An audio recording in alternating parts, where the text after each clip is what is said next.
There is a specific kind of pain that does not merely break the heart, it shatters the mind's architecture. It is what psychologists call the clean betrayal. It does not announce itself with arguments, coldness, or visible red flags. It occurs in total silence, behind a mask of flawless devotion. You look into the eyes of a partner, a lifelong friend, or a trusted partner, believing you see their soul, but you are not seeing them. You are seeing a reflection of yourself. Human nature dictates that we are inherently lazy profilers. We operate on a flaw called assumed reciprocity, the naive belief that because we possess empathy, honesty, and loyalty, the person sharing our bed or our boardroom must possess them too. The apex predator of the human social circle knows this flaw. They do not hunt with claws, they hunt with a mirror. They study your wounds, decode your desires, and mimic your morality. And when they strike, the shock is so profound, it triggers an existential panic.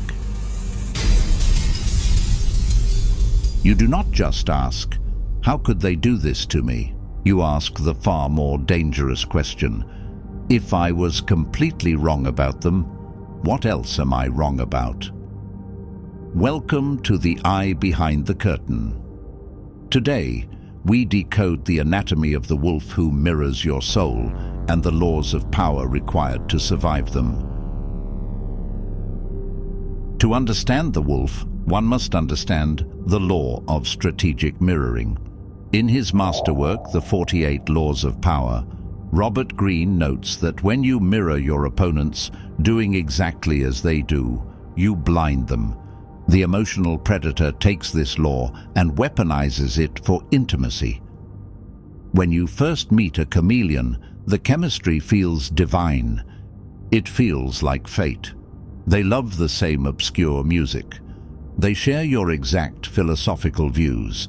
They validate your childhood traumas with deep, tears-in-the-eye empathy. This is not compatibility. It is counterfeit alignment. In clinical terms, this is advanced psychological profiling. The predator is running a silent diagnostic on your ego. By reflecting your values back at you, they disarm your critical thinking. Why? Because human beings are fundamentally narcissistic. We are incapable of hating or suspecting a perfect reflection of ourselves. We let our guard down. We grant them access to our bank accounts, our secrets, and our hearts. They do not create a personality of their own. They simply lease yours. They become the perfect spouse, the perfect business partner, the perfect friend.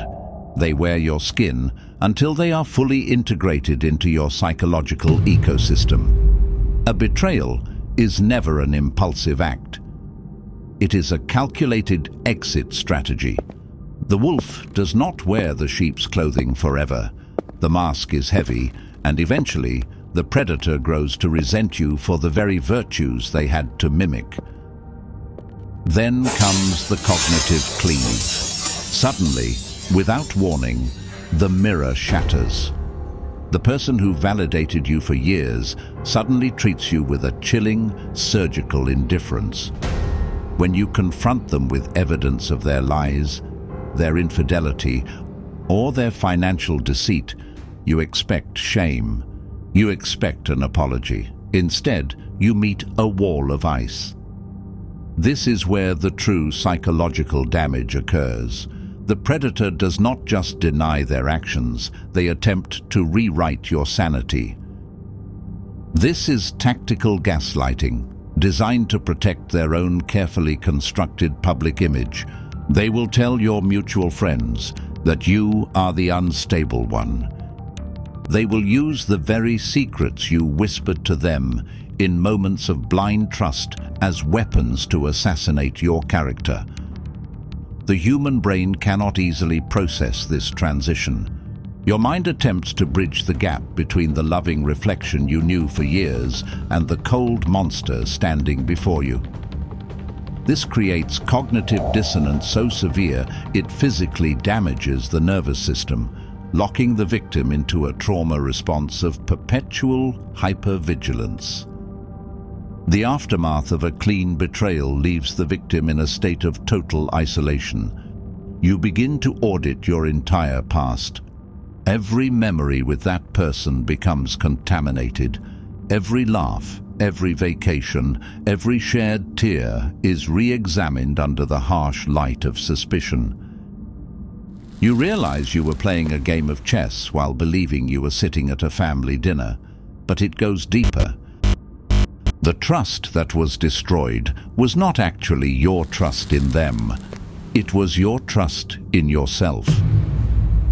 Your ability to perceive reality, to judge character, and to keep yourself safe has been brought to trial. This is the exact threshold where most victims break. They swear off vulnerability. They build high paranoid walls, isolating themselves from the world entirely. But isolation is the reaction of the defeated. The sovereign mind does not isolate. It educates. To recover from a clean betrayal, you must stop viewing yourself as a victim of a monster and start viewing yourself as a student of human nature. The wolf provided you with a brutal yet invaluable gift. They exposed the flaws in your psychological perimeter. They showed you exactly where your need for validation made you blind. They taught you that unearned trust is not a virtue. It is negligence. From this day forward, you operate under a new law of power. Observe actions, ignore words. Let the world perform. Let people speak of their loyalty, their honors, and their virtues. Pay them no mind. Watch how they treat those who can do nothing for them.